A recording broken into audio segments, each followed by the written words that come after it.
Lourdes naiz, lan egiten dut Osakidetzan, orain dela 8 urte, ebentuala naiz, eta Galdetzen Begatu zergatik nago laben, izango nuke langileen sindikatua badalako borrokalari eta euskalduna.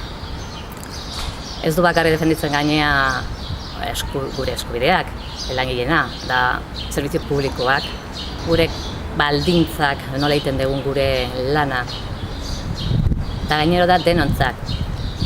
Esaten detenean hori, da sukaldaria, bai erizaina, bai medikua, denok batera borrokatzen ari garela, eta oso importantea da.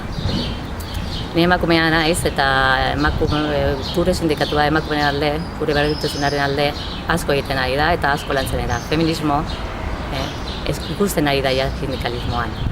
Gure ahotsa eta gure lana ikusten ari da. Gaude parte aktiba batean.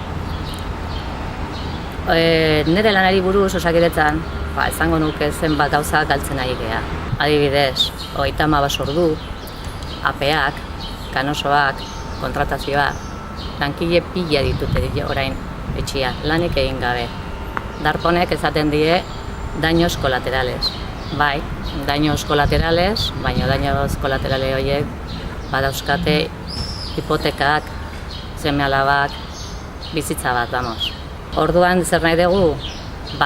Gizarte aktibo bat, kalera ateratzen duen gizarte bat. Eta beni pentsatzen dut lortuko dugula. Arrazoi baditugu ateratzeko eta lortuko dugula. Burrukaz eta denboraren poderioz lortuko dugula. Baietz.